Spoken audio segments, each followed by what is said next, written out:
করতেছে।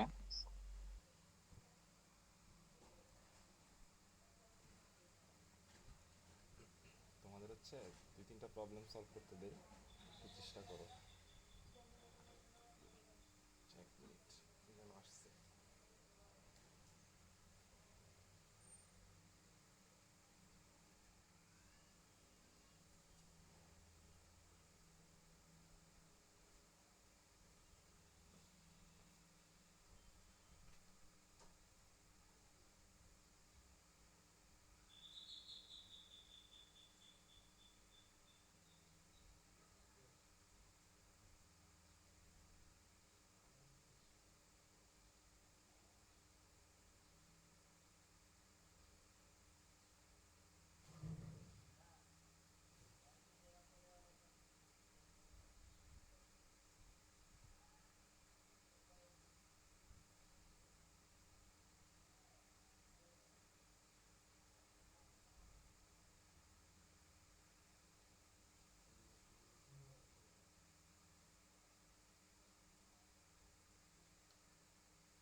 ওকে, ফাইন।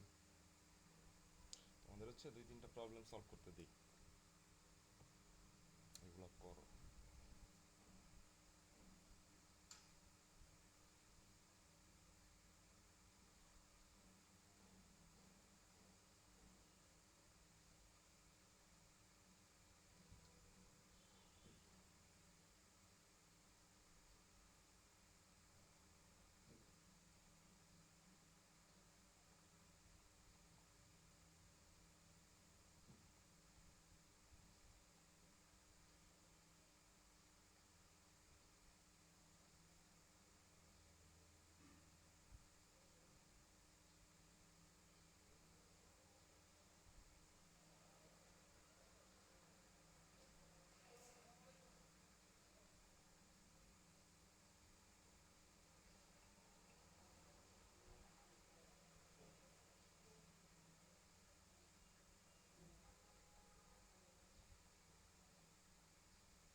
তিনটা করো তো দেখি।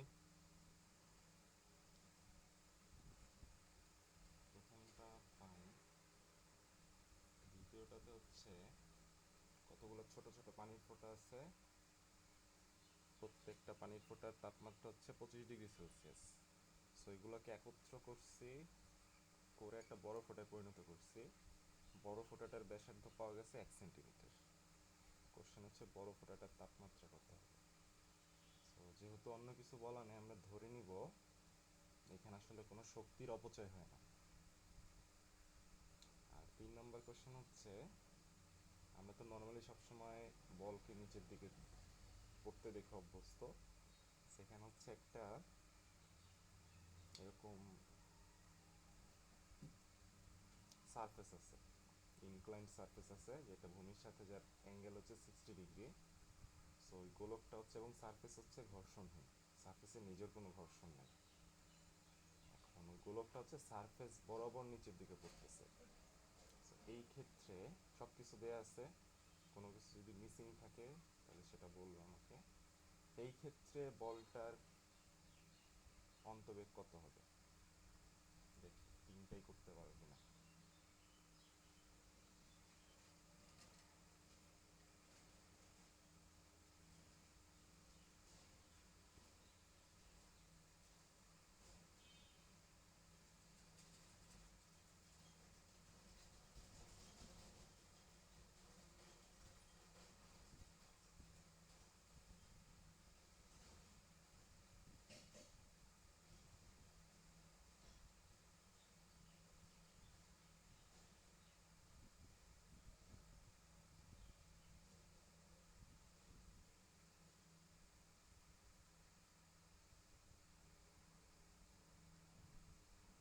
ঠিক আছে, করতে থাকো, 10 মিনিট টাইম, এরপর আমরা শুরু করতেছি।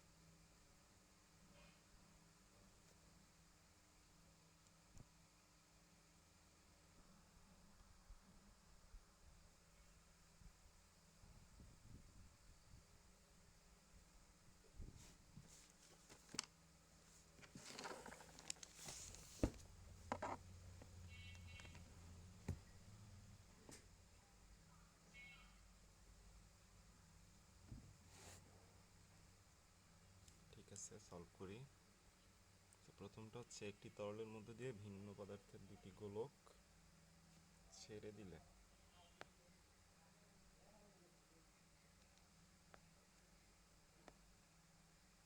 তারা একই অন্তবেগ লাভ করে। গোলক দুটির ব্যাসের অনুপাত হচ্ছে 1:2, তাদের উপাদানের ঘনত্বের অনুপাত কত হবে।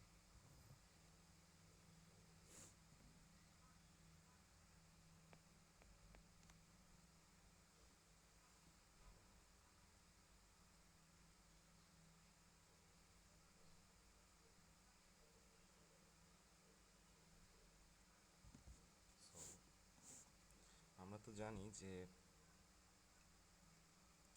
অন্তবেগ এটা ছিল হচ্ছে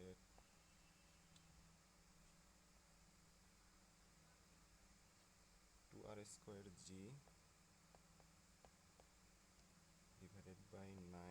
ইটা গুণ হচ্ছে rho S minus rho F. এটা হচ্ছে অন্তবেগ।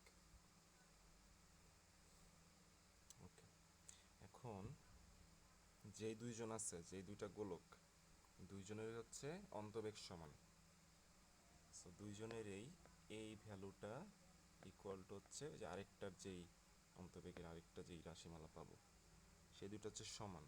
যেহেতু একই তরলের মধ্যে দিয়ে পড়তেছে, সো এই ইটাটাও সমান হবে, এবং এই যে যে রো এফটা, এটাও দুইজনের জন্যই সমান হবে।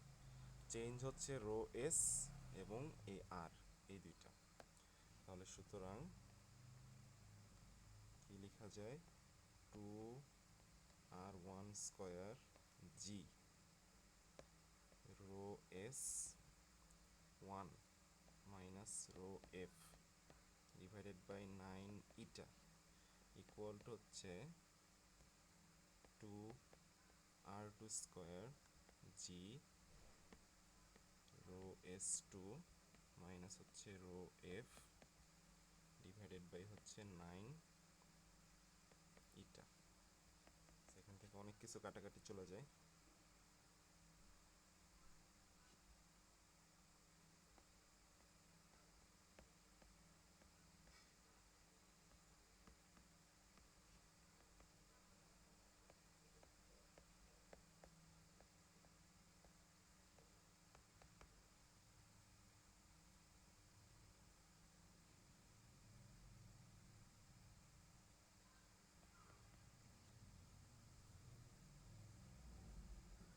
এখন গোলক দুইটার ব্যাসের অনুপাত হচ্ছে 1:2। ব্যাসের অনুপাত যদি 1:2 হয়, ব্যাসার্ধের অনুপাত আসলে 1:2। তার মানে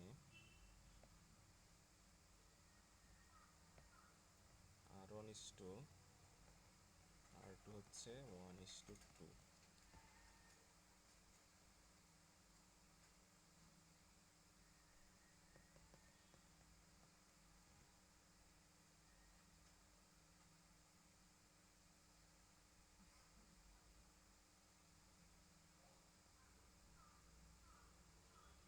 কষ্ট করার দরকার নাই। R2 হচ্ছে 2R1, সো 2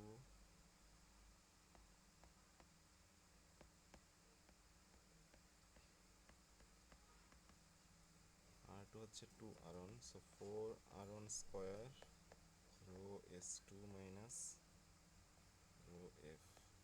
এই ঝামেলা শুরু হইতেছে দেখি। সো R1 স্কয়ার কাটা চলে যায়, কি থাকে rho S1 minus rho F equal to হচ্ছে 4 rho S2 minus 4 rho F।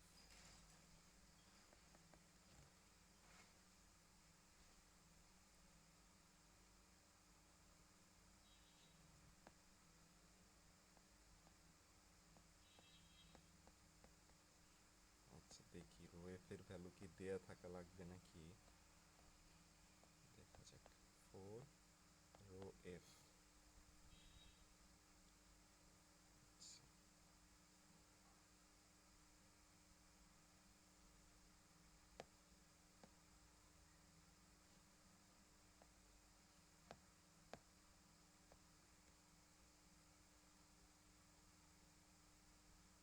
ধরো কোশ্চেন এইভাবে দেয়া আছে, তাহলে তোমার কিছু করার নেই আসলে।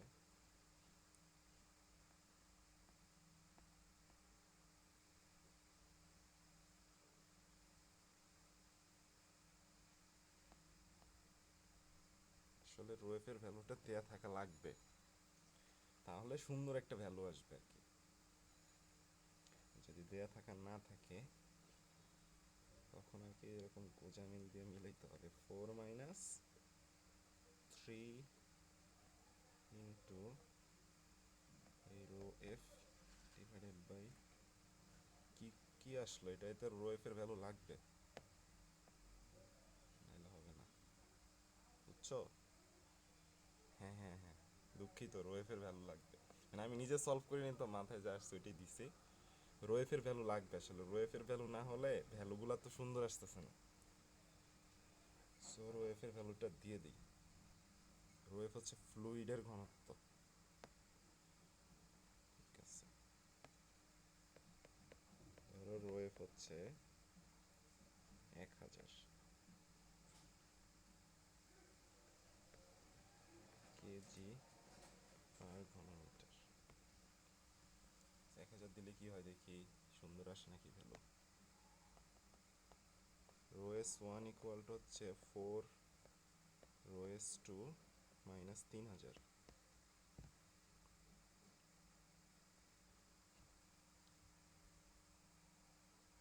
তাও তো ঝামেলা আসে।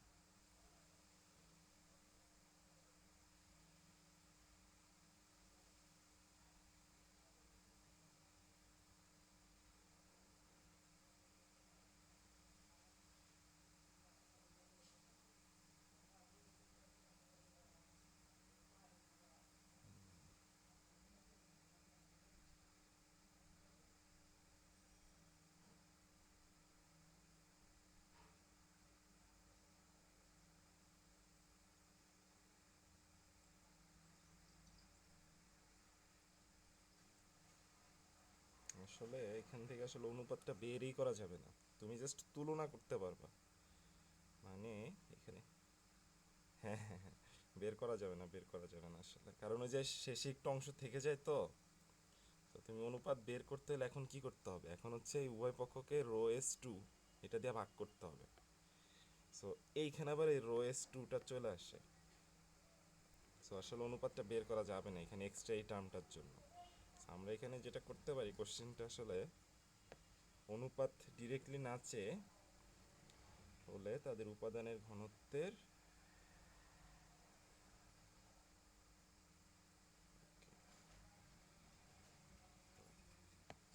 মধ্যে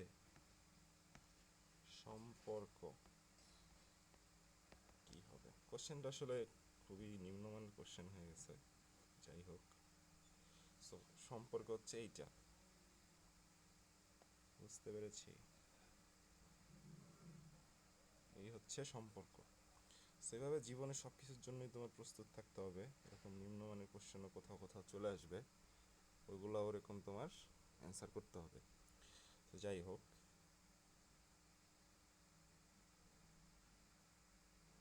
হ্যাঁ হ্যাঁ,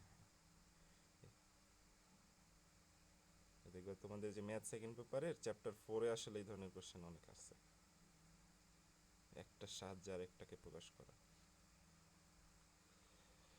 তো যাই হোক, এই হচ্ছে এটা সলিউশন। সো ডিরেক্টলি আসলে আমরা অনুপাতটা বের করতে পারতেছি না, আমরা হচ্ছে এদের মধ্যে যে রিলেশনশিপটা আছে সেটা বের করতে পারতেছি। Okay fine. এরপর আমরা 2 নাম্বারটা একটু পরে করতেছি, কারণ 2 নাম্বারটার জন্য আমাদের যেটা লাগবে তোমরা হয়তো পারো, আগে পড়ছিলাম আমরা পৃষ্ঠ শক্তি। সো এটা নিয়ে আমরা একটু আলোচনা করে এরপর আমরা এটা সলভ করব। 3 নাম্বারটার জন্য যা যা জানা দরকার এগুলো আসলে আমরা সবই জানি। সো আমরা 3 নাম্বারটা সলভ করে ফেলি।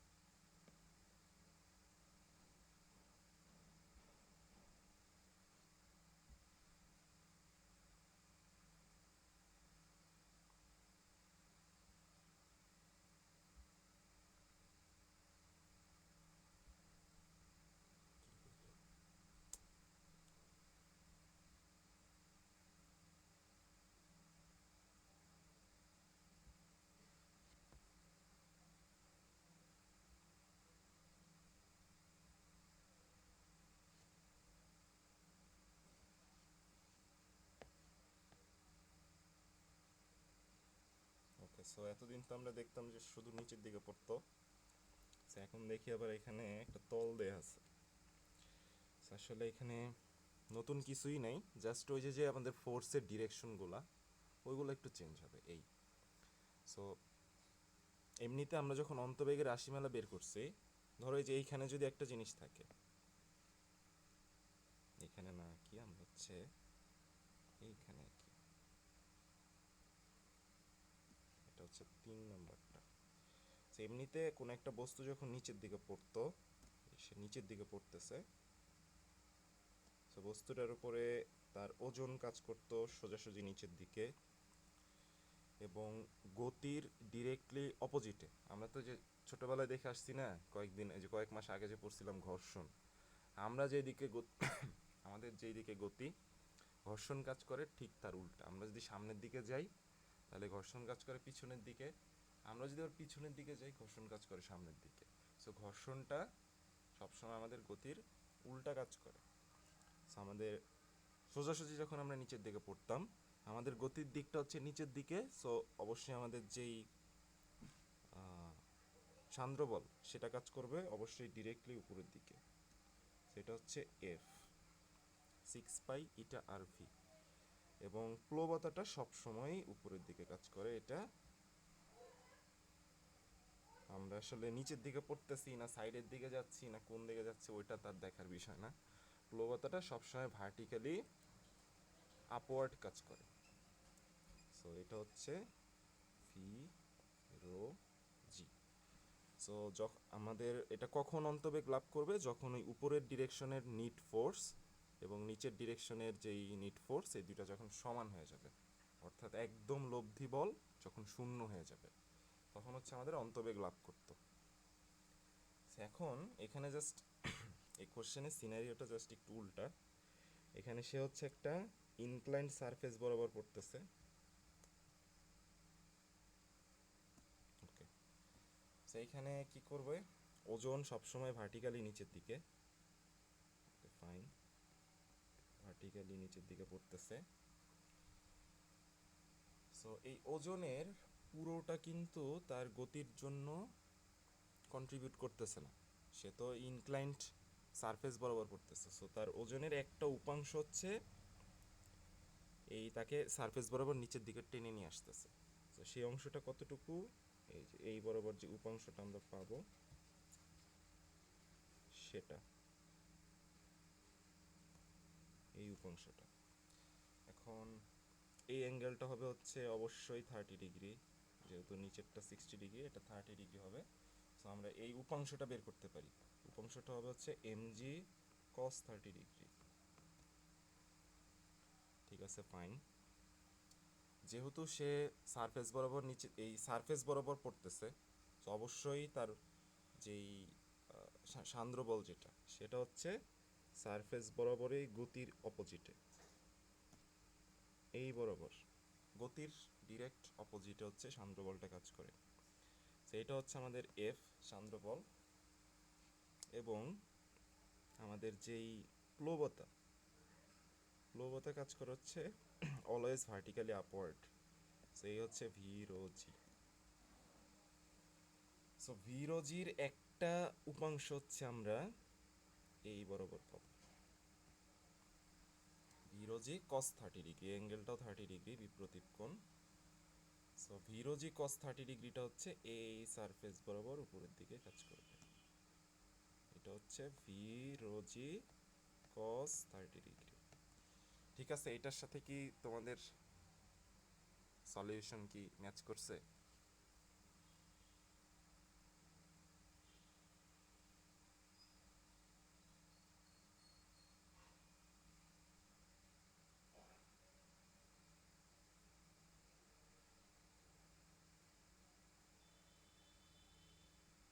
নিবিড় কি বলছো?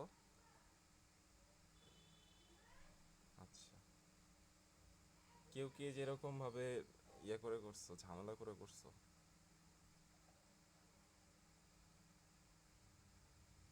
আচ্ছা, ঠিক আছে।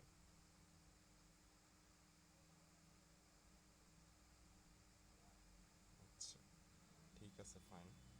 সো আমি জানি না আসলে, আচ্ছা এটা সলভ করে দেখি যে ওইটা ওই যে ডিরেক্টলি অন্তবেগের রাশিমালা দিয়ে বের করে যে ভি আসে, ওই ভি এর উপাংশ নিলে যে অ্যান্সারটা বের করছো রুদ্রনীল বা হচ্ছে নিবিড়, তোমাদের অ্যান্সারের সাথে এটা মিলে কিনা দেখি, আমি নিজেও জানি না মিলবে কিনা। তা আমি হইলে তো অবশ্যই এইভাবেই করতাম, যে বের করে করে উপাংশগুলা।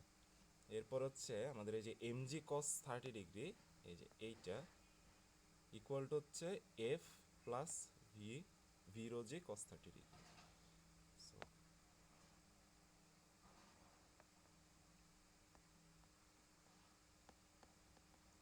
6 পাই ইটা আর ভি প্লাস হচ্ছে V rho G cos 30 degree. মনে হয় না আসবে, দেখা যাক তারপরে কি হয়। মানে মনে হয় না হচ্ছে যে, হ্যাঁ বলো। হ্যাঁ হ্যাঁ, সান্দ্র বলতে হচ্ছে তোমার এই যে তুমি যেই দিকে গতি লাভ করছো, তোমার বেগের ডিরেকশনের গতির দিকে একদম উল্টা দিকে কাজ করে। এবং এইখানে আমাদের মুখ এই যে যে অন্তবেগ, যেটা অন্তবেগের ডিরেকশন কিন্তু এই দিকেই। So আমরা এই দিকে সেই যে সে যে বেগটা লাভ করবে, সেইটাই আসলে আমরা বের করতে চাচ্ছি। সো বলটা হচ্ছে এই ডিরেকশনে পড়তেছে, সান্দ্র বলটা অবশ্যই তার উল্টা দিকে কাজ করবে। বুঝতে পেরেছো?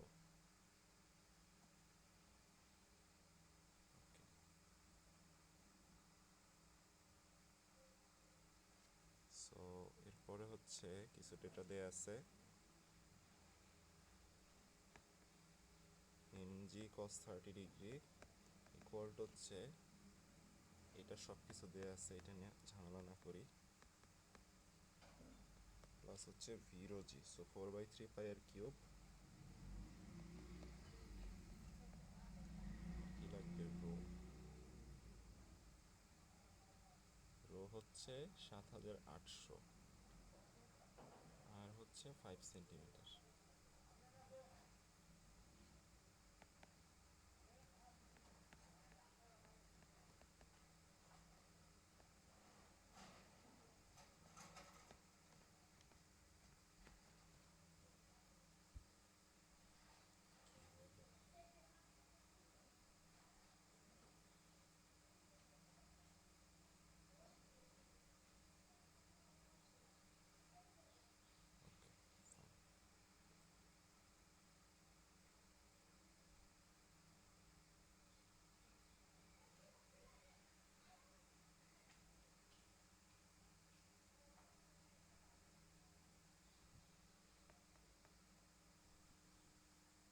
সো এই এমটা তো হচ্ছে গোলকের ভর। সো গোলকের ভর হচ্ছে আয়তন ইন্টু ঘনত্ব। সো 4/3 পাই আর কিউব ইন্টু রো এস। এইটা হচ্ছে এমটা, গোলকের ভর। তার সাথে জি গুণ করলাম cos 30 ডিগ্রি ইকুয়াল টু হচ্ছে 6 পাই ইটা আর ভি প্লাস 4/3 পাই আর কিউব। এটাকে আপাতত এইভাবেই রেখে দিই, এত কষ্ট করে লেখার দরকার নেই।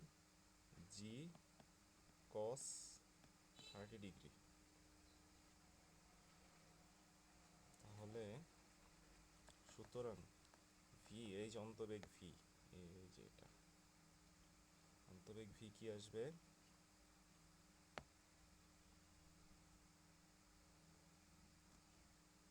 4/3 পাই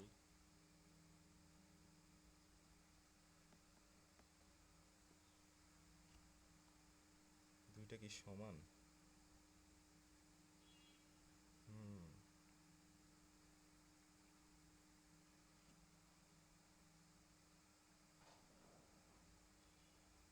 ভি রো জি। এখানে একটা জিনিস ভুল হয়ে গেছে, সেটা হচ্ছে এই যে যে রোটা, এই রোটা কিন্তু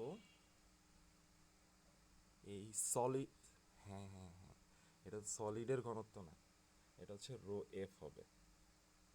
ঠিক আছে,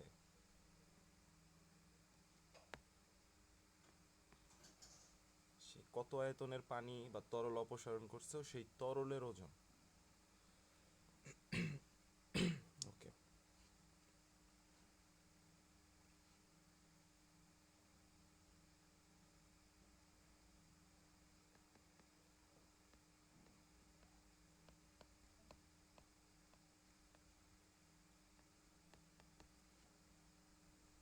ডিভাইডেড বাই, সব কিছু তো আসলে ওই দিকেই যাচ্ছে তোমরা যেভাবে করছো। ডিভাইডেড বাই হচ্ছে 6, পাইটাও কাটা চলে যায়,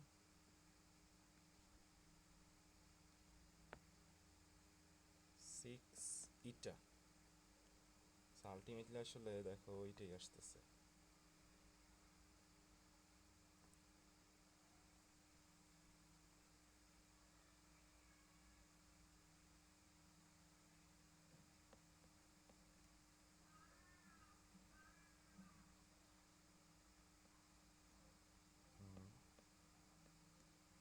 হ্যাঁ,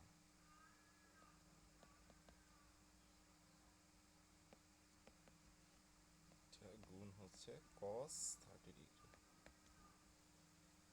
ঠিক আছে, তাহলে আলটিমেটলি অ্যান্সার আসলে সেমই আসবে। কত আসে অ্যান্সার?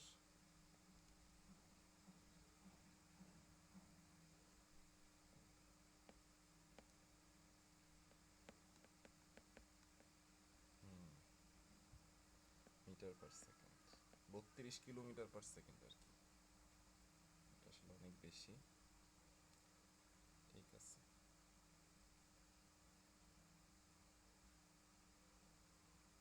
তাহলে একবার হচ্ছে এটা মনে হয় বইটা 19 সালে, 19 সালে মনে হয় এরকম একটা কোশ্চেন আসছিল, এই যে অন্তবেগ দিয়ে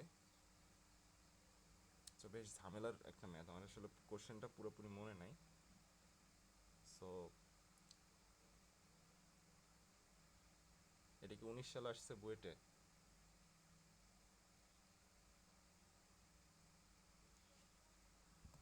আচ্ছা, দেখো তো দেখি।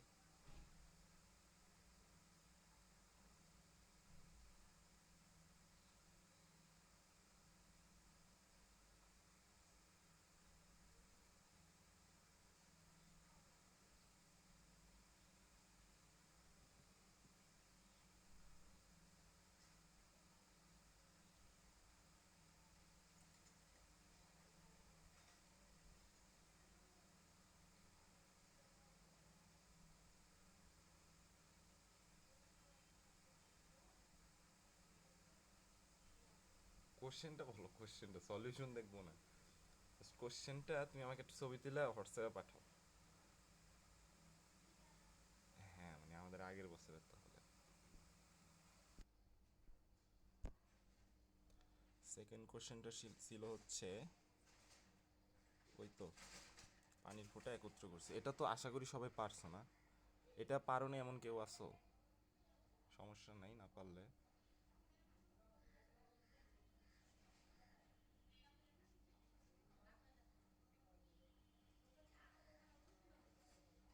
আচ্ছা ঠিক আছে, তীর্থ বলো তো উত্তর কত হয়েছে?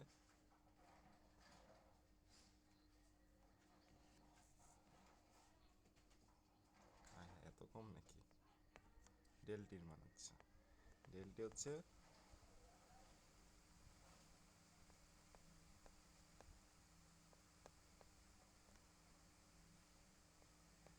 215 কেলভিন, হচ্ছে 2 পয়েন্ট সামথিং।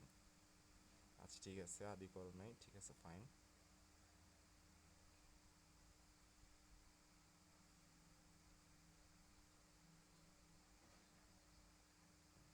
তীর্থর যেন অ্যান্সারটা কত? তীর্থ ডেলটি না তো, এটা টি।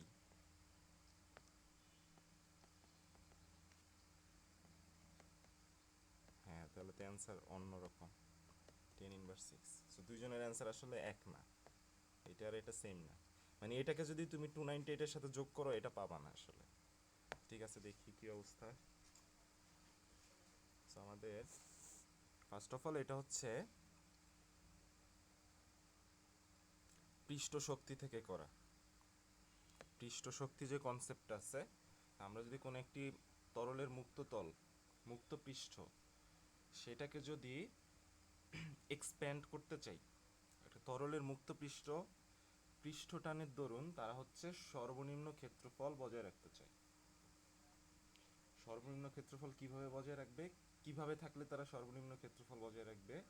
যদি তারা স্পেরিক্যাল থাকে আর কি, গোলাকার আকৃতি লাভ করে, তখন হচ্ছে নির্দিষ্ট আয়তনের কোনো একটা বস্তু সর্বনিম্ন পৃষ্ঠতলের ক্ষেত্রফল বজায় রাখতে পারে। সেই জন্য সকল তরলগুলোকে আমরা জেনারেলি গোলাকার দেখি। আমরা যদি চেষ্টা করি যে এই গোলাকার বস্তুটাকে ভাঙবো, তাহলে আমাদের কি করতে হবে? গোলাকার বস্তুটা চায় হচ্ছে গোল থাকতে, কম্প্যাক্ট থাকতে, আমরা চাচ্ছি ওই জিনিসটাকে ভাঙতে।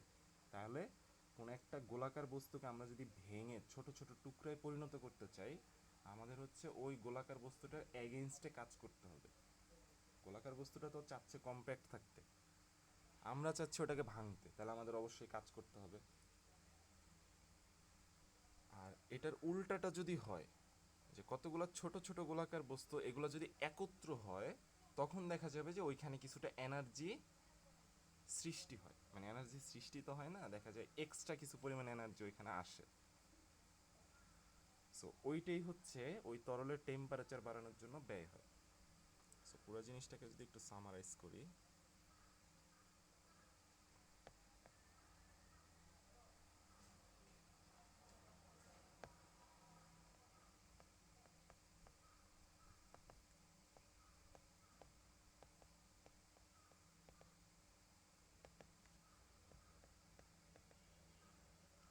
পৃষ্ঠ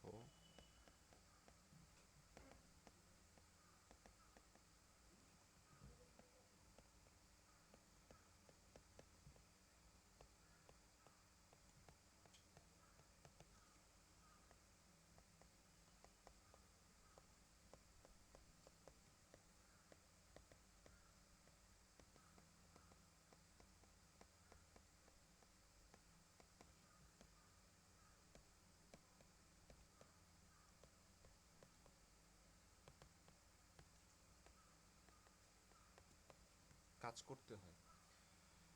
সো এই যে যে একটা তরলের ফোঁটা, সেটা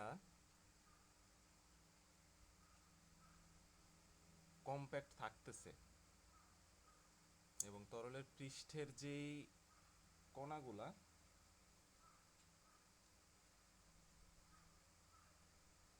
এরা হচ্ছে একজন আরেকজনের সাথে মোটামুটি যেই সংশক্তি বলের কারণে তারা হচ্ছে একটা পর্দার মতো আস্তরণ তৈরি করে। এই যে যে বিষয়টা, এটাই হচ্ছে পৃষ্ঠ শক্তি। সো পৃষ্ঠ শক্তির অফিসিয়াল ডেফিনেশনটা কি? কোনো তরলের মুক্ত তলের ক্ষেত্রফল এক একক বৃদ্ধি করার জন্য যে পরিমাণ কাজ করতে হয়, সেই যে যে তরলের পৃষ্ঠতলটা কম্প্যাক্ট আছে, এটার ক্ষেত্রফলটা আমরা এক একক বাড়াতে চাই, তাহলে আমাদের কাজ করতে হবে, যে পরিমাণ কাজ করতে হবে ওইটি হচ্ছে ওই তরলের পৃষ্ঠ শক্তি। এখন এখানে একটা বিষয় আছে, বিষয়টা আছে দেখবা যে বইতে এই জিনিসটা লেখা আছে, এই পৃষ্ঠ শক্তির ডেফিনেশনে, যে সমষ্ণ প্রক্রিয়ায়। তো তুমি যে এই যে তরলের পৃষ্ঠ শক্তিটা যে তরলের পৃষ্ঠতলের ক্ষেত্রফল যে বাড়াবা, এখানে আসলে ধরাই হয় টেম্পারেচারে কোনো চেঞ্জ নেই, টেম্পারেচার চেঞ্জ হচ্ছে না, এইটাই ধরে নেওয়া হয়। সো আমরা যে কোশ্চেনটা করছি, এখানে আসলে কোশ্চেনই হচ্ছে টেম্পারেচার কতটুকু চেঞ্জ হবে। সো এখানে একটু কনফ্লিক্টিং বিষয় আছে। যাই হোক, আপাতত পৃষ্ঠ শক্তি, আইডিয়ালি পৃষ্ঠ শক্তিটার যখন আমরা বের করি, তখন আসলে টেম্পারেচারটাকে ফিক্সড ধরে নেওয়া হয়। সমষ্ণ প্রক্রিয়ায় এই কাজটা করতে হয়, ক্ষেত্রফল বাড়ানো কমানো, এখানে টেম্পারেচার আসলে চেঞ্জ করা যাবে না, বিষয়টা হচ্ছে এটা।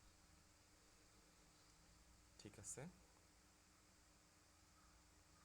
সো আমরা এখানে দেখলাম যে তরলের পৃষ্ঠতলের ক্ষেত্রফল যদি আমরা বাড়াই, তাহলে আমাদের কাজ করতে হবে, কারণ তরল চাচ্ছে কম্প্যাক্ট থাকতে, আমাদের ওই তরলের এগেনস্টে কাজ করা লাগতেছে।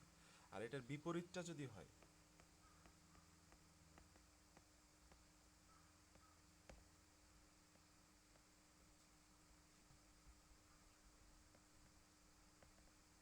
পৃষ্ঠতলের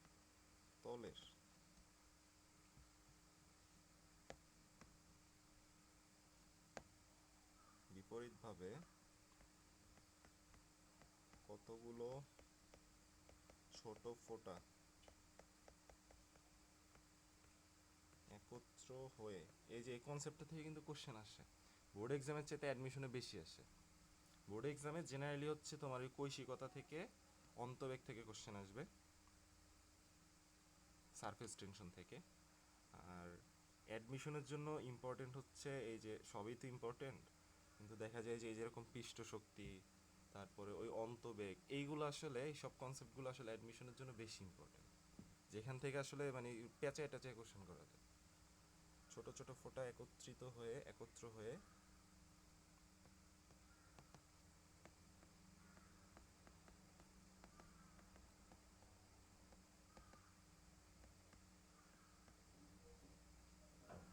পরিণত হলে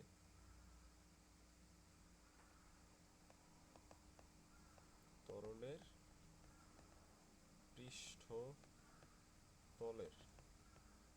ক্ষেত্রফল হ্রাস পায় এবং সেক্ষেত্রে শক্তি বিমুক্ত হয়। এই যে বিমুক্ত শক্তিটাই আসলে টেম্পারেচারটাকে বাড়াই দিবে, যদি আমরা ধরে নিই যে আসলে এটা সমষ্ণ প্রক্রিয়ায়। আর এইখানে যে টেম্পারেচার যতটুকু চেঞ্জ হয়েছে, ওটাকে আসলে সমষ্ণই ধরা যায়। দশমিকের পরে 6 ঘর। ঠিক আছে, তাহলে পৃষ্ঠ শক্তিটা হচ্ছে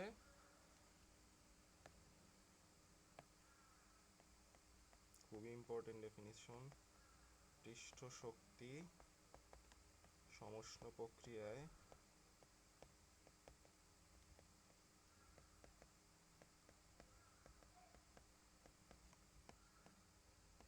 কোনো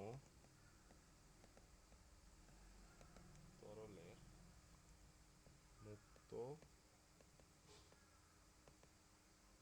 তলের ক্ষেত্রফল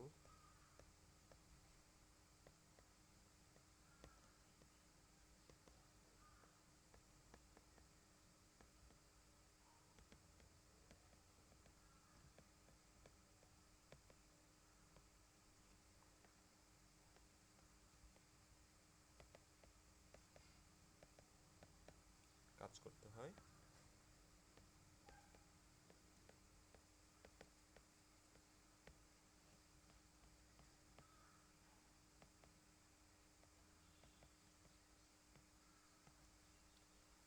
সো মানের দিক দিয়ে পৃষ্ঠ শক্তির ভ্যালুটা পৃষ্ঠ টানের ভ্যালুর সমান হয়।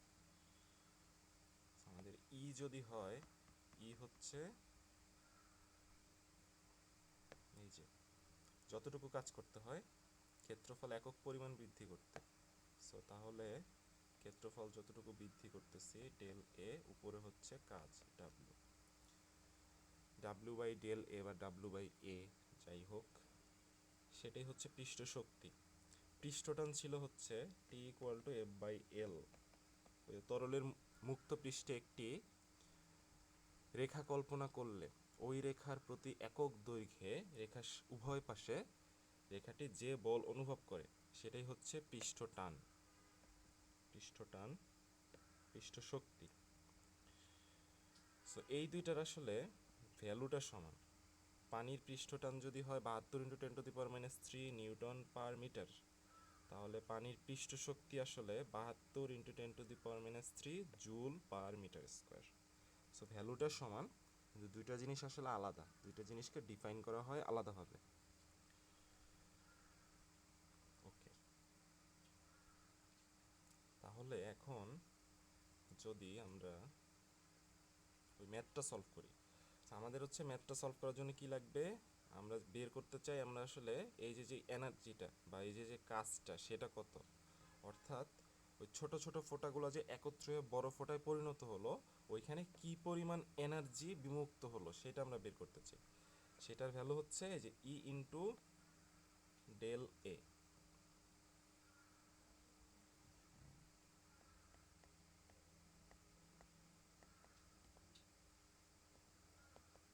শক্তির পরিমাণ হচ্ছে ই গুণ ডেল এ। ই এর ভ্যালু আর টি এর ভ্যালু আসলে একই, একটু আগে যেটা বললাম। ডেল এর ভ্যালুটা বের করতে হবে। ডেল এর, কেউ কি কিছু বলতেছে নাকি? কার মাইক্রোফোন অন করা? ডেল এর ভ্যালুটা বের করব। সো ডেল এর ভ্যালু যদি বের করতে চাই আমাদের দুইটারই ব্যাসার্ধ লাগবে। একটার ব্যাসার্ধ দেয়া আছে বড় ফোঁটার ব্যাসার্ধ, ছোট ফোঁটার ব্যাসার্ধ দেয়া নেই। সো এটা কিভাবে করতে হয়, ঘনত্ব তার চেঞ্জ হবে না, ছোট ফোঁটাগুলোর মোট ঘনত্ব 4/3 পাই আর কিউব ইকুয়াল টু হচ্ছে বড় ফোঁটাটার ঘনত্ব 4/3 পাই আর কিউব। সুতরাং এই আর কিউব, আর হচ্ছে আর ইন্টু 10⁻², সো আর হচ্ছে 1 সেন্টিমিটার ছিল মনে হয়, 1 সেন্টিমিটার। তাহলে ছোট হাতের আর হচ্ছে 10⁻⁴ মিটার। ওকে, তাহলে ডেল এ কত হবে, গোলকের পৃষ্ঠতলের ক্ষেত্রফল হচ্ছে 4 পাই আর স্কোয়ার, সো 4 পাই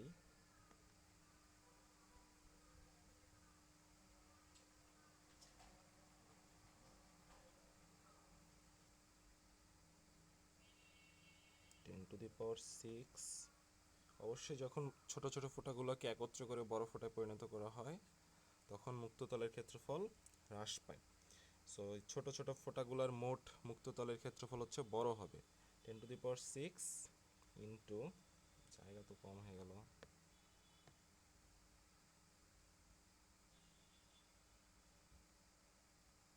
10⁶ ইন্টু হচ্ছে আর স্কোয়ার, সো 10⁻⁴ স্কোয়ার মাইনাস হচ্ছে 10⁻² স্কোয়ার।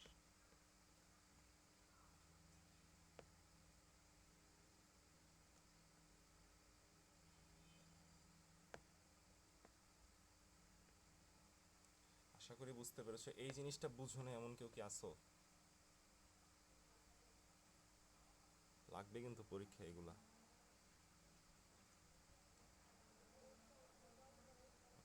আশা করি বুঝতে পেরেছো। এগুলো এইখানে লাগবে, এরপরে স্থির তড়িতে লাগবে, এরপরে চুম্বকে লাগবে, বেসিক একটা জিনিস, অনেক জায়গায় কাজে লাগবে আর কি। এরপরে ভ্যালুগুলো বসাই দিব আমরা। টি এর ভ্যালু হচ্ছে 72 ইন্টু 10⁻³ গুণ 4π 10⁻² থাকে এখানে, মাইনাস হচ্ছে 10⁻⁴। সো ক্যালকুলেট করলে কত হয়?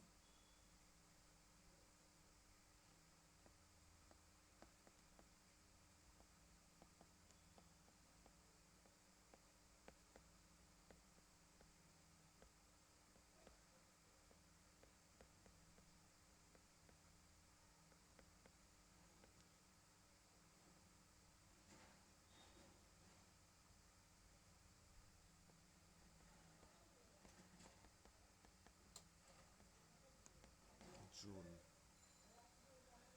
ওকে, সো এই 8.95 ইন্টু 10⁻³ জুল, এটা হচ্ছে টেম্পারেচার বাড়াই দিবে, এতটুকু এনার্জি সে গ্রহণ করে টেম্পারেচার বাড়াবে। সো টেম্পারেচার কিভাবে বাড়ে এনার্জি গ্রহণ করে? এমএস ডেল টি এর, এমএস ডেল টি। এম হচ্ছে পানির ওই কণাগুলার ভর। সো 8.95 ইন্টু 10⁻³ ইকুয়াল টু হচ্ছে, এমটা হচ্ছে পানির ভর। সো পানির ভর কি হবে? ঘনত্ব ইন্টু আয়তন। সো ঘনত্ব হচ্ছে 1000, আয়তন হচ্ছে 4/3 পাই 10⁻² কিউব।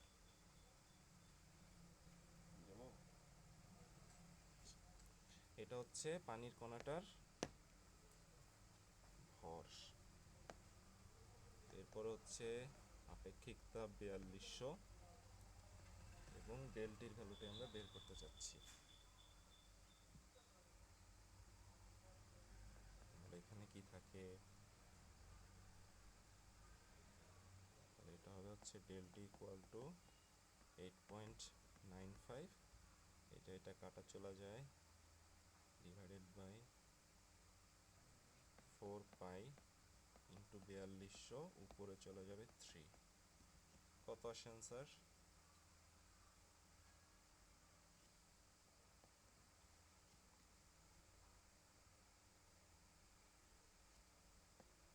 5.09 into 10⁻⁴ kelvin. এইটাই কি অ্যান্সার আসে তোমাদের?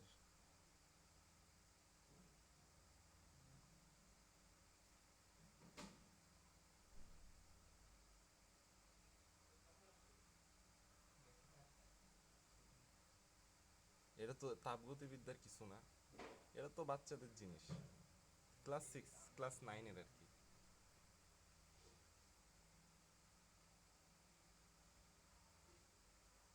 ফাইন। সো এতটুকু।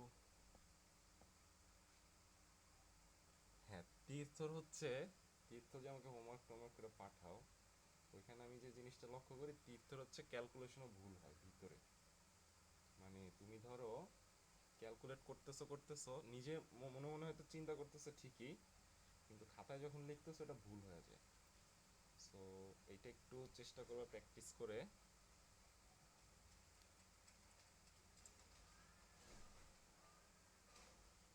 এগুলা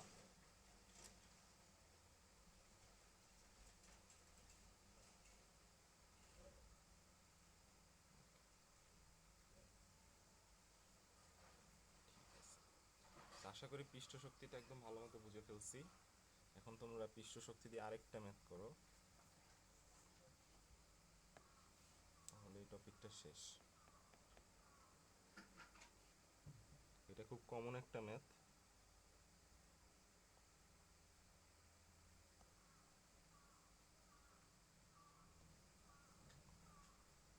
এটা মনে হয় আগেও একবার করতে দিছিলাম।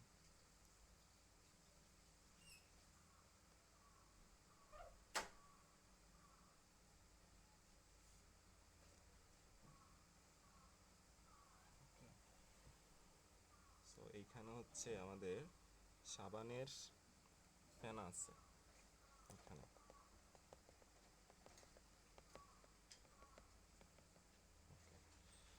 এবং এটা ডাইমেনশনগুলো দেয়া আছে। এরটুক হচ্ছে 20 সেন্টিমিটার, এরটুক হচ্ছে 15 সেন্টিমিটার। এটা যদি ভুল হয় তাহলে কিন্তু খবর আছে।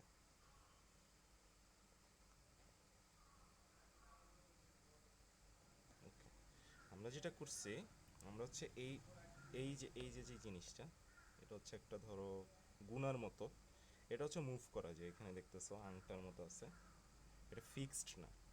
তো আমরা এই জিনিসটাকে টান দিয়ে এই পাশে নিয়ে যাব। এখন এটা যদি তুমি বাস্তবে যদি একটু ইমাজিন করো, যে এটা কিন্তু বাস্তবে এখানে যদি সাবানের ফেনা থাকে, এই জিনিসটাকে যদি আমি টান দিয়ে সাইডে নিয়ে যাই, এমন কিন্তু হবে না যে সাবানের ফেনা আসলে ফেটে যাবে, এটা হয় না।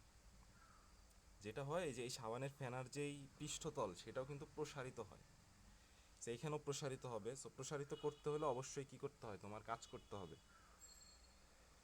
সো কোশ্চেন হচ্ছে, তুমি এটাকে এইখানে 5 সেন্টিমিটার প্রসারিত করছো। কোশ্চেন হচ্ছে, সাবান সাবান পানির পৃষ্ঠটান কি বেশি নাকি কম নর্মাল পানির চেয়ে?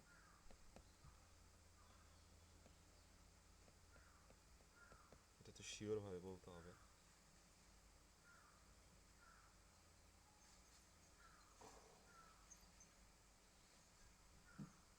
সাবান পানির পৃষ্ঠটান অবশ্যই কম। এখন কেউ আমাকে একজন একটু বলো তো, যে এটা যদি কম হয় তাহলে লাভ কি? জামা কাপড় ধোয়ার জন্য আমাদের এক্সট্রা বেনিফিটটা কি? পৃষ্ঠটানের কনসেপ্টটা ইউজ করে তুমি একটু চিন্তা করো তো, যে নর্মাল পানির পৃষ্ঠটান হচ্ছে বেশি, এটার চাইতে সাবান পানির বা তুমি যদি ডিটারজেন্ট গুলাও তাহলে ওই পানির পৃষ্ঠটান কমে যায়। পৃষ্ঠটান যদি কমে, ওই পানিতে কাপড় চোপড় ধুইতে কি এক্সট্রা সুবিধা পাওয়া যাবে?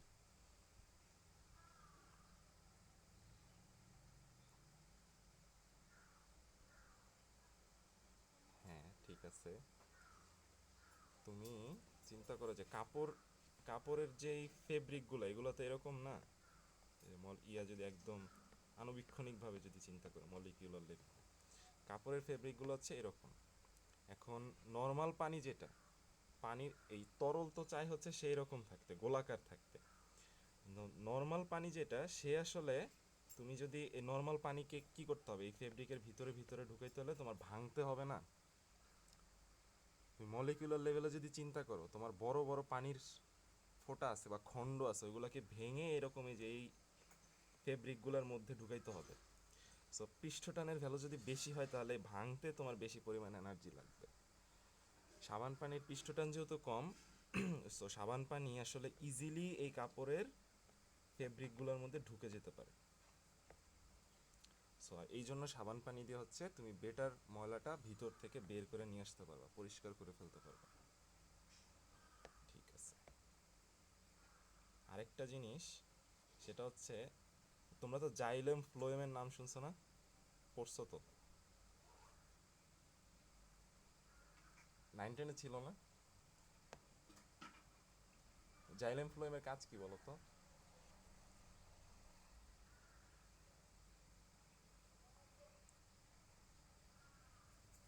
এটা কি উল্টা হয়ে গেল না?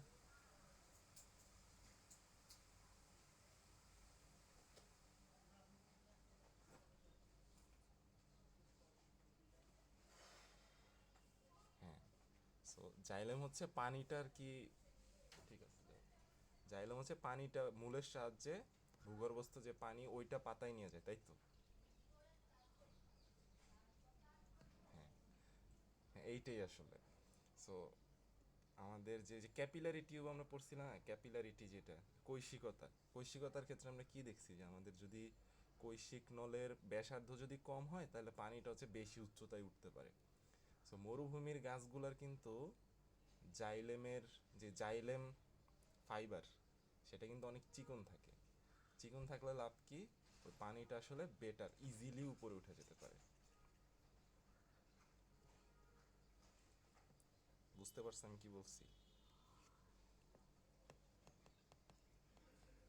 ওকে, পৃষ্ঠটান হচ্ছে এত নিউটন পার মিটার। সো এইগুলো যখন তুমি বাস্তবে দেখবা প্রকৃতিতে, এই যে তোমাদের যে চ্যাপ্টার 10 পড়াইছি, ফার্স্ট ইয়ারের চ্যাপ্টার 10, কি যেন আদর্শ গ্যাস এবং গ্যাসের গতিতত্ত্ব, ওইখানে যে আমরা ওই যে আপেক্ষিক আর্দ্রতা, তারপরে শিশিরাঙ্ক, ওইগুলো পড়ছিলাম। ওইগুলো যখন এই যে এখন গরম পড়া শুরু হয়েছে, কয়েকদিন পরে মাঝে মাঝে দেখবা ভ্যাপসা গরম পড়ে, যখন হচ্ছে ওই যে মেঘ করে আকাশে, যখন বৃষ্টি হয় তখন হচ্ছে ভ্যাপসা গরম পড়ে। ওই জিনিসগুলোর সাথে রিলেট করবা, যা পড়ে আসছি ওগুলাকে সব ম্যাচ করতেছে কিনা, তাইলে দেখবা যে এই জিনিসগুলো অনেক ইন্টারেস্টিং লাগবে, এনজয়েবল লাগবে, ভুলবাও না। মুখস্থ করলে তো ভুলে যাবো। জানি না, আমি তো একটা ভ্যালু লিখতেছি এমনিতেই। ও আচ্ছা, এইখানে 26 লিখছি ভাই, এইখানে 26 লিখছি। সাবান পানির পৃষ্ঠটান হচ্ছে এত। কোশ্চেন হচ্ছে ফ্রেমটির ক্ষেত্রফল বাড়াতে কত কাজ করতে হবে, ভুল যেন না হয় এটা।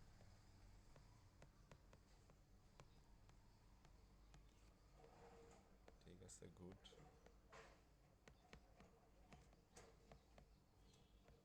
ঠিক আছে, কিভাবে করবো বলো তো?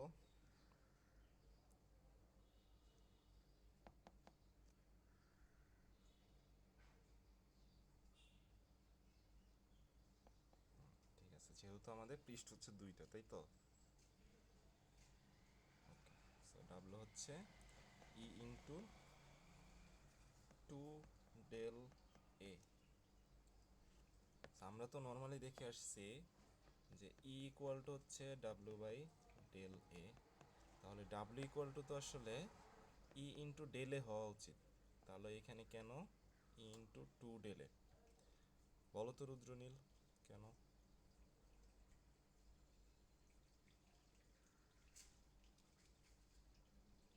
পৃষ্ঠ হচ্ছে এখানে দুইটা, আদি একটু এলাবোরেট করো তো, পৃষ্ঠ কিভাবে এখানে দুইটা হইলো?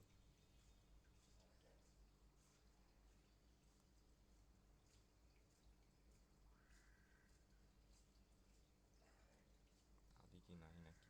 আদির জন্যই পড়াইতেছে, আদি যদি না থাকে, আদি কি আসো নাকি? দেখি, এই তো আছে। আচ্ছা ঠিক আছে, ফাইন। আচ্ছা আচ্ছা ভাই, তুমি বলো তো এখানে কোশ্চেনটা কি বুঝতে পারছো নাকি? রুদ্রনীল বললো যে এখানে পৃষ্ঠ হচ্ছে দুইটা, এই জন্য এখানে 2 দিয়ে গুণ করছি। পৃষ্ঠ কিভাবে দুইটা হয়?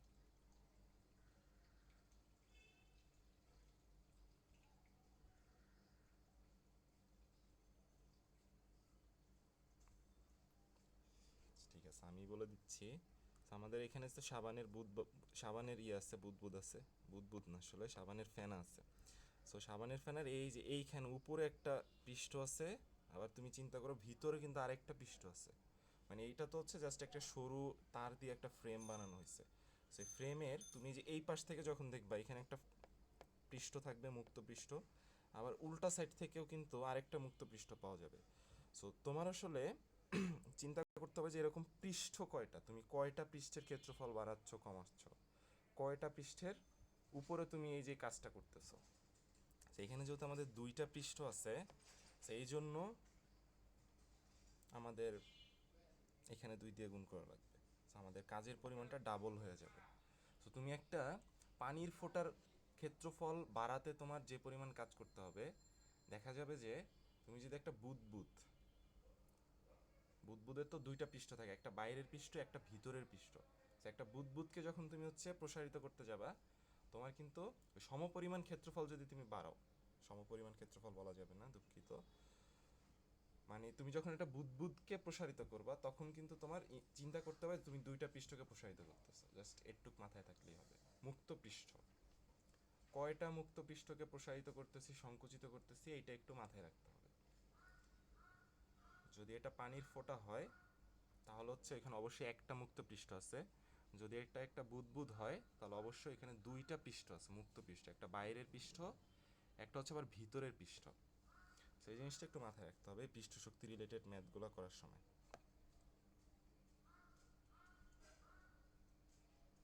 হ্যাঁ হ্যাঁ হ্যাঁ, যেটার ভিতরটা ফাঁপা এখানে দুইটা পৃষ্ঠ পাবো। ওকে, সো এরপরে জাস্ট ভ্যালুগুলো বসে ম্যাথ করে দিলেই হবে। 26 × 10⁻³ 2 ইন্টু ক্ষেত্রফলের চেঞ্জ হচ্ছে 20 × 5, 20 × 5 × 10⁻⁴।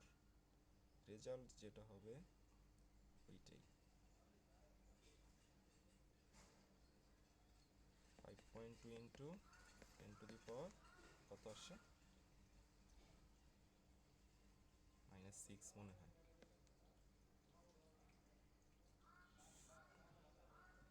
ঠিক আছে, -4।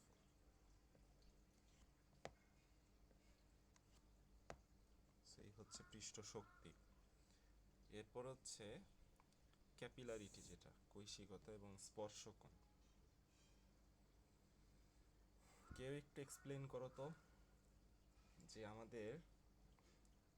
আমরা যখন একটা কৈশিক নলকে, একটা সরু নলকে কোনো একটা তরলের মধ্যে ডুবাই, আমরা চিন্তা করি যে কাঁচ নলকে, কিছু লাগবে নাকি, একটা কাঁচ নলকে যখন পানির মধ্যে ডুবাই, দেখা যাবে যে সরু কাঁচ নলকে যদি ডুবাই, তাহলে কাঁচ নলের ভিতর দিয়ে পানি কিছুটা উপরের দিকে উঠে যায়। সো এটা কেন হয়?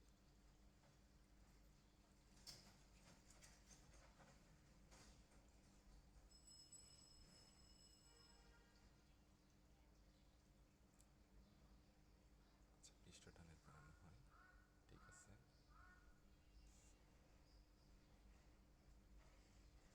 আর কেউ কি কিছু বলতে চাচ্ছ? এটা কিন্তু একটা প্রতিবেদন আছে বলতে, প্রতিপাদনটা ভালো মতো বুঝতে হবে। সো তুমি সূত্র মুখস্থ করে ম্যাথ করতে পারো, কিন্তু একটু এদিক সেদিক যদি কখনো দিয়ে দেয়, তখন কিন্তু বাকিরা পারবে না। তুমি যদি একটু প্রতিপাদনটা ভালো মতো পড়ো, তুমি পারবা।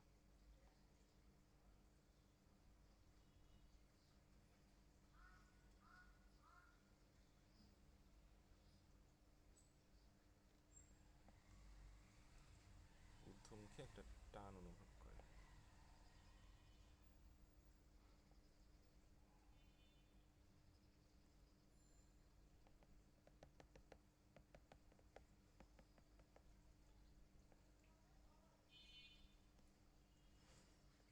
সেটা হচ্ছে সরু একটা কাঁচ নল, দেখা যাবে যে এখানে পানি হচ্ছে,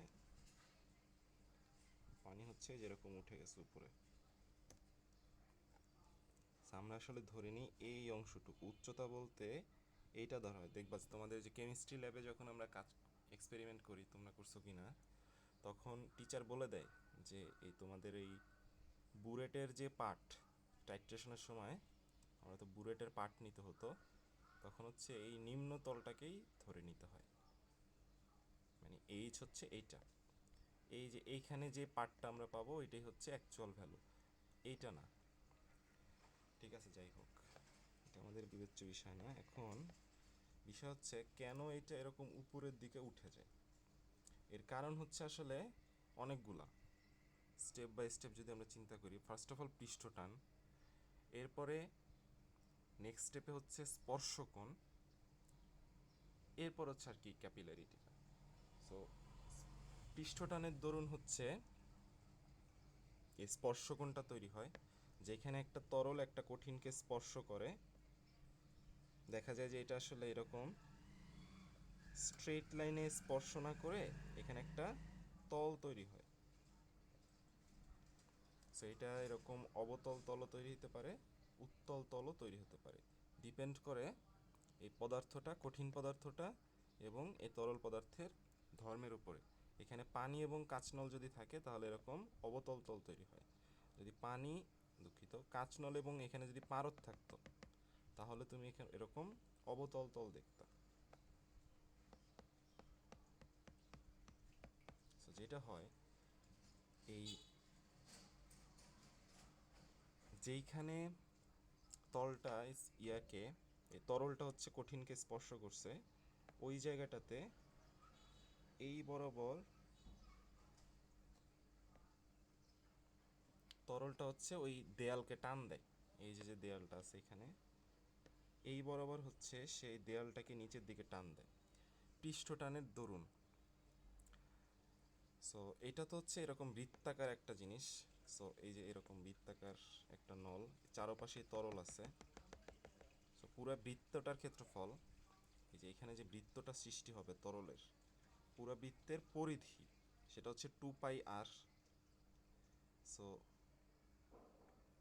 পানির পৃষ্ঠটান যদি হয় টি, তাহলে টোটাল ফোর্স সে কতটুকু অনুভব করবে?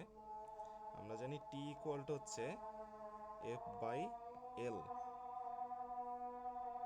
তাহলে এফ হচ্ছে টি ইন্টু এল।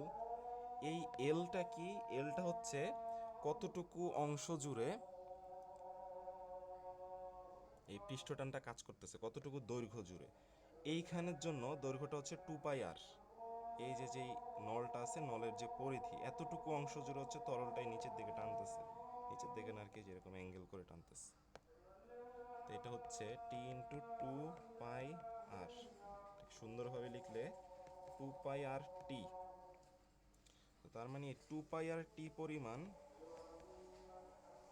টান হচ্ছে তরলটা এই দেয়ালকে, কৈশিক নালিকার দেয়ালকে দিচ্ছে। সো দেয়ালটাও করবে কি, তরলকে উল্টা দিকে এই পরিমাণ রিয়াকশন ফোর্স দিবে।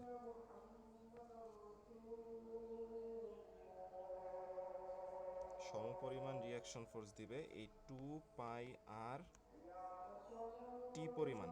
এখন এই জিনিসটা কিন্তু এই পুরো পরিধি জুড়েই আসলে হবে, পুরো পরিধি জুড়ে এরকম সে নিচের দিকে যতটুকু ফোর্স অনুভব করতেছে, যেরকম। আর এটা কি আঁকলাম, কি বুঝাইতে পারতেছি?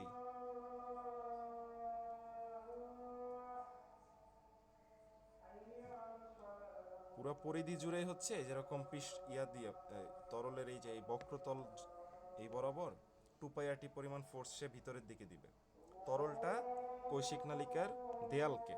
সো কৈশিক নালিকাটাও আসলে, কৈশিক নালিকা না, কৈশিক নল, কৈশিক নলটা হচ্ছে এইটার বিপরীত দিকে এই পরিমাণ ফোর্স দিবে পুরোটা পরিধি বরাবরই এরকম।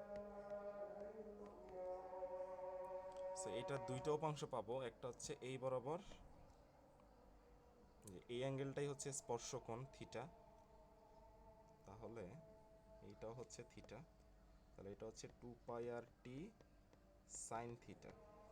আর এই বরাবর পাবো হচ্ছে 2πr/t কস থিটা। সো দেখো এখানে যেহেতু পুরো পরিধি জুড়েই আসলে এই সেম ঘটনাটা হচ্ছে, তুমি এইখানেও আসলে এরকম একটা ঘটনা ঘটবে এই জায়গাটাতে, এইখানেও এরকম 2πr/t ফোর্স, এটার এই বরাবর একটা রিয়াকশন ফোর্স, এই বরাবর উপাংশ, এই বরাবর উপাংশ। সো এই যে যে আনুভূমিক উপাংশগুলো, এগুলো হচ্ছে একজন আরেকজনকে নালিফাই করে দিবে, আলটিমেটলি থাকবে হচ্ছে 2πr/t কস থিটা। সো ওই 2πr/t কস থিটার টানেই হচ্ছে পানিটা উপরের দিকে উঠে।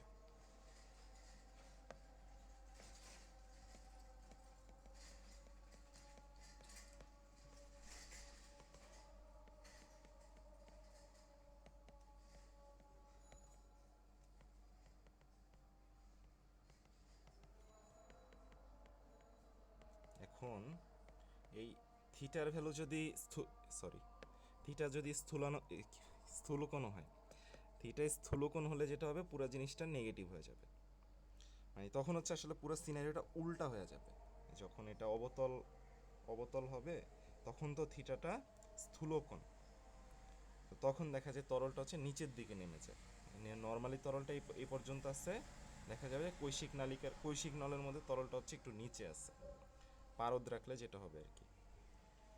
সো এই 2πr/t কস থিটা, এইটা হচ্ছে এই যতটুকু উপরে উঠছে এই যে যে তরলটা, এইটার ওজনের সমান হবে। সো 2πr/t কস থিটা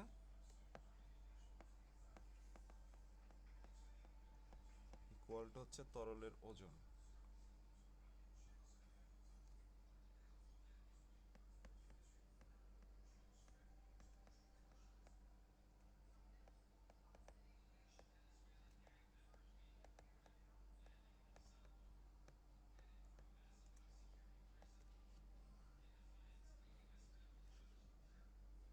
এর পরেরটা আসলে তোমরা হোপফুলি বই দেখলে বুঝবা। এখানে তরলটা হচ্ছে আবার দুইটা অংশে বিভক্ত, একটা হচ্ছে এই যে এই অংশটা সিলিন্ডার আকৃতির অংশটা, আর আরেকটা হচ্ছে এই যে এই তরলটুকু। দুইটাই আসলে তোমার যোগ করতে হবে। সো সব কিছু করার পরে আলটিমেটলি আমাদের এই টি কি আসে,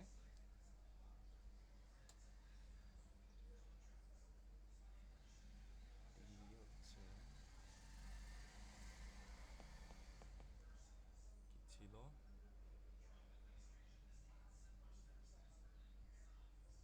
আর রোজি ডিভাইডেড বাই 2 cos থিটা। এটার সাথে ছিল হচ্ছে এইচ প্লাস আর বাই 3। এটা ঠিক আছে কিনা একটু দেখে বলো তো।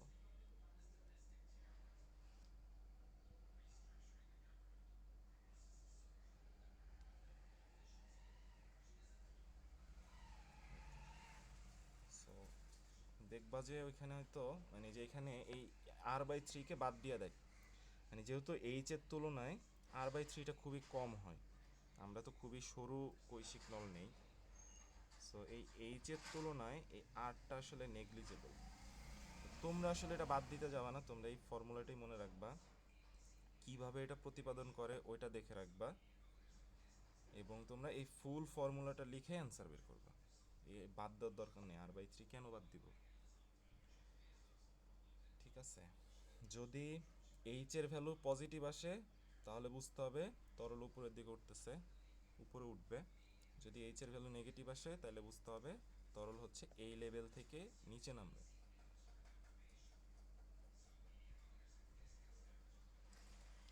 ঠিক আছে, সো এই কৈশিকতার মধ্যে আসলে এরকম ঝামেলার কিছু আমি দেখি নাই। হ্যাঁ হ্যাঁ, থিটা যখন 90 ডিগ্রির উপরে চলে যাবে স্পর্শকোণটা, তখন তো কস থিটা নেগেটিভ আসবে, এইচও নেগেটিভ আসবে। আর থিটাটা যখন সূক্ষ্মকোণ হবে তখন সবাই পজিটিভ, তখন এইচও পজিটিভ হবে। বুঝতে পেরেছি? Okay fine. তাহলে বলো তো এই যে যে প্রবাহীর যে ধর্মগুলা, এখানে কি কোনো কিছুতে কোনো প্রবলেম আছে?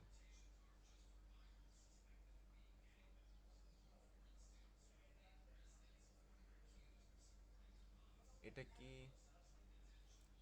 পরীক্ষার আগের দিন রিভিশন না দিয়ে পরীক্ষা দিতে যেতে পারবো? ওই সৎ সাহসটুকু কি আছে কিনা যে পারবো ভাইয়া? সূত্রগুলো আরেকবার দেখতে হবে। হ্যাঁ, এটা খুব, এইটাই তো আসলে তুমি, তোমাকে যদি এইচএসসিতে একদিন বন্ধ না দেয়, একদিনও ধরো বন্ধ নেই ফিজিক্সের আগে, একদিন দিবে অ্যাটলিস্ট, তো তখন তো আসলে ওই একদিনে তো তুমি পুরো বই শেষ করতে পারবা না। তখন আসলে ওই একটা দিন দেওয়া হয় সূত্রগুলো একটু দেখার জন্য। সো এটা কখনোই চিন্তা করা যাবে না যে পরীক্ষার মধ্যে পড়ে ফাটাই দিব। পড়তে হবে আসলে এখনই, এবং না পড়ে পরীক্ষা দিতে যাওয়ার প্রিপারেশনটা নিতে হবে আর কি। সো প্রবাহী নিয়ে কি কারো কোনো সমস্যা আছে?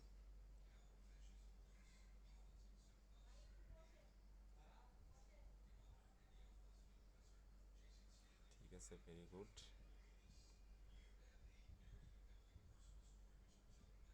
তাহলে আমাদের নেক্সট পার্ট হচ্ছে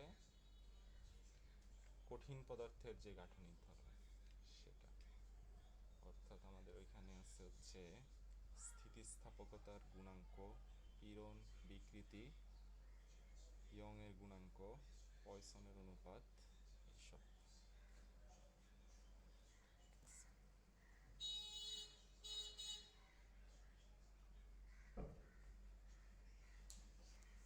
আজকে আর এটা না পড়ি বুঝছো, ভালো লাগতেছে না।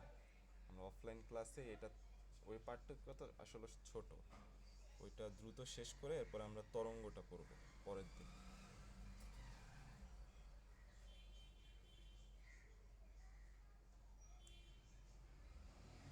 হ্যাঁ, তোমাদের কাজ হচ্ছে, তোমরা হচ্ছে নেক্সট আমি যাওয়ার আগে, তোমাদের সাথে দেখা হওয়ার আগে তোমরা হচ্ছে একটু টাইম বের করে প্রবাহীর অংশটা আর হচ্ছে পর্যাবৃত্ত গতি, চ্যাপ্টার 8 ফুল, এইটা একটু রিভিশন দিয়ে একটু পড়ে টরে রাখো। যদি কোনো সমস্যা হয় কোনো ম্যাথে যে কোনো জায়গা থেকে ওইটা আমরা ডিসকাস করবো আর কি। সো নেক্সট দিন হচ্ছে বলো।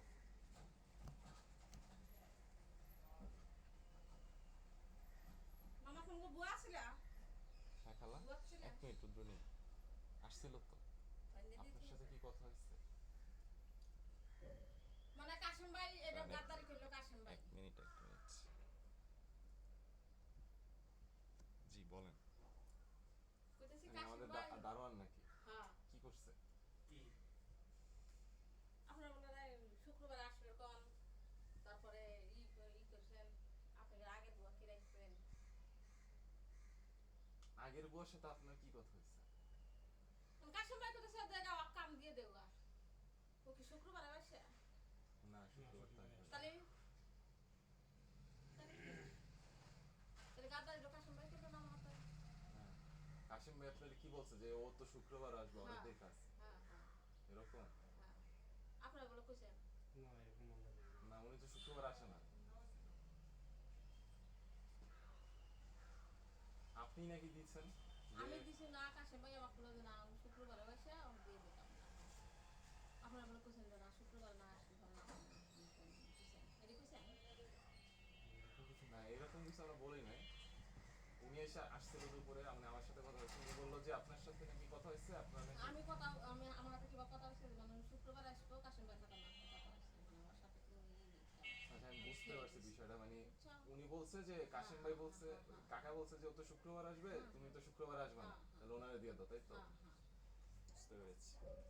তোরা কি শুক্রবারে আসে না না শুক্রবার কামরা কেরা পাইবো কম আপনি গেলে হিসেবে কম এটা তো আপনাদের ডিসিশন নেওয়ার বিষয়, আমাদের তো খাইতে পারলেই হইলো, আমাদের তো ওরকম কোনো সমস্যা নেই।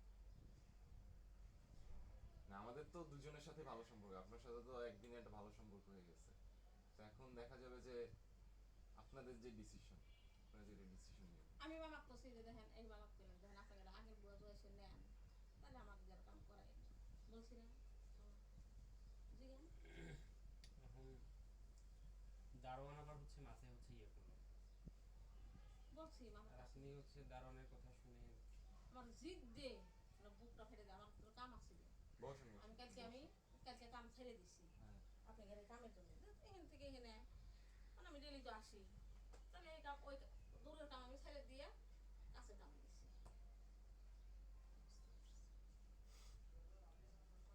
আমি তো আরো ভাবছি উনি যেভাবে বললো যে আপনার কথা, যে সে তো বললো তাই আমাকে এই কাজ করতে আর কি, আমি তো ভাবছি যে আপনি মনে হয় নাকি জিদ দিয়ে ঠিক হয়ে গেছি এখানে এই কথা বলছি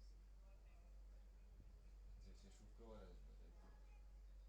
মেয়ে শুক্রবার আসে নাকি তারপরে বোঝা হলো শুক্রবার আসবে এটা কে বলছে? কাশিম ভাই করতেছে তুমি তো শুক্রবার আসবে না তোমার তো মুখে রাখবো না হুম।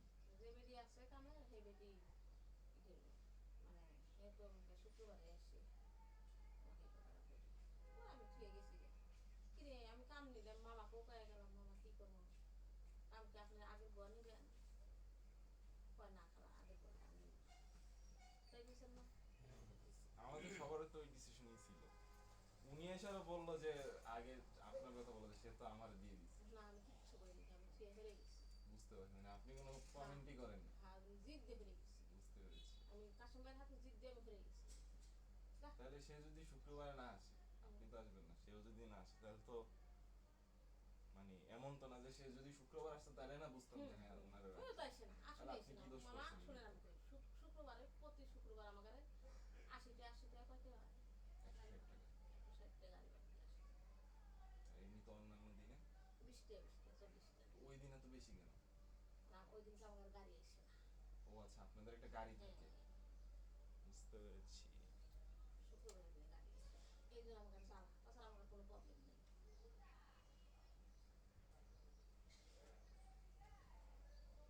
তাহলে এটা তো আসলে জিনিসটা তো আমাদের হাতে নাই, জিনিসটা আসলে এখন আপনাদের হাতে আর হচ্ছে কাকার হাতে চলে গেছে। আমাদের তো সমস্যা না, আমাদের তো এসব নিয়ে মাথা ঘামানোর দরকার নেই, আমাদের কথা মামার হলো সাথে আমি খালা একজন আসলেই হলো আমাদের। মামা নাই কে যেন আমি কিন্তু আসি আগে মামা আসো মামার সাথে তো কথা হচ্ছে মামা আসো মামার কাছে এই বিষয়টা খাওয়াবো দেখি এখন কি ডিসিশন করে কাকা এমনি রুটিবাজিটা করলো কেন? ঘুরিবাজি কাশে উনি আমাকে খালি ঘুটিবাজি করে 5 টাকা আমরা নিই ঘুরিবাজি দিয়ে আর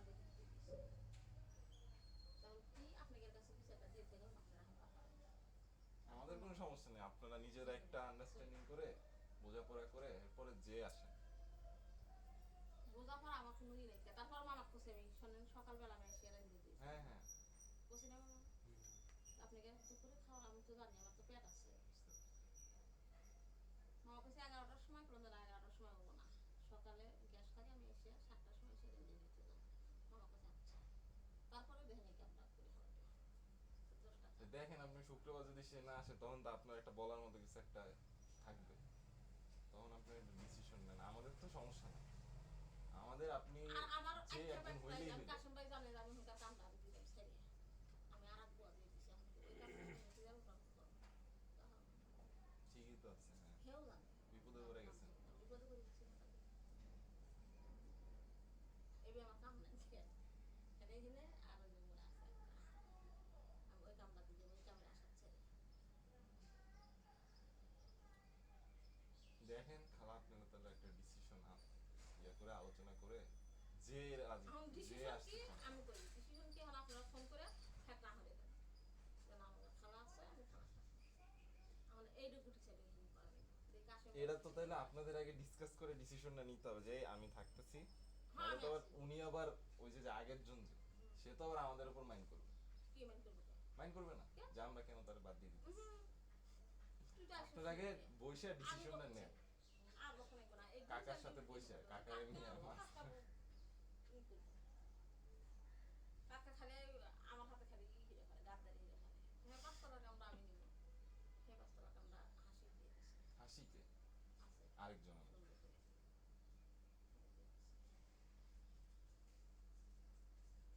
ঠিক আছে তাহলে শুক্রবারটা আসুক, শনিবার আসুক, শনিবারই তো আসলে জিনিসটা বোঝা যাবে নাকি এই আমার শুক্রবার কালকেই আসতেছে নাকি কাশিম ভাই আসতেছে। সাউন্ড দিছে তুই কি শুক্রবার আসবি, বললাম না আমি তো মামার সাথে তো এইসব কথা হয়নি, শুক্রবার আসার কথা হয়নি, শুক্রবার না আসলে ওর কাছে নেবে না, আমার মুখে ছেড়ে দিছিল আর কাছে ঘুমো।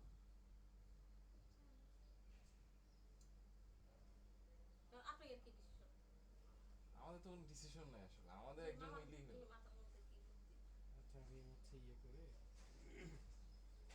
যদি ইয়ে হয় মানে আমরাই হচ্ছে জানাই দিব ওনাকে যদি ডিসিশন হয়। আর এখানে তো শুধু আমার ইয়ে না, আর বাকি মানুষজনও আছে বাসার, সবার সাথে একসাথে বসে আজকে রাতের মধ্যে ডিসিশন জানাই দেবো। আমি তো আসলে জানি না, যদি হচ্ছে জানতাম যে ওই উনি আসছে ওই বউ আসছে তাহলে হচ্ছে আর ইয়ে করতাম না, ওনাকে কাজ করতে দিতাম না, আসে কাজ করে চলে গেছে। কাকার সাথে ব্যাপারটা আসলে হয়েছে কি, উনিও একটু একবারে বেশি কাজ বেশি বুঝে ফেলছে। আপনি যেদিন চলে গেলেন তার পরপরই হচ্ছে আবার ওই আগের বুয়া ফোন দিচ্ছে, আগের বুয়া যখন ফোন দিচ্ছে তখন ওনাকে বললাম যে এরকম আমরা তো একজনকে ঠিক করে ফেলছি, আপনার আপনি আসেন থাক। সে তারপরে হচ্ছে এরকম ইয়া করতেছে, তারপরে কাকা বললো যে এরকম ইয়া তোমরা তোমাদের হচ্ছে ইয়া যেটা আছে আগের বুয়াকে চেঞ্জ করবো, আমি বললাম যে ওনাকে খোঁজ খবর পাওয়া যাচ্ছে না, কিন্তু আজকে আবার উনি ফোন দিচ্ছে। যে যাই হোক তোমরা এখন কি করবো, তখন তো আপনি রান্না করেন নাই, কাজ কাজও করেন না। তাহলে কি আমাকে সেগুলো না হলে দিলি হলে নি, খালি আপনি আবার রান্না করেন বুয়া আসতেছে এটা শেষ, তাহলে তো আমি আর কামটা ছেড়ে দিলাম আমি।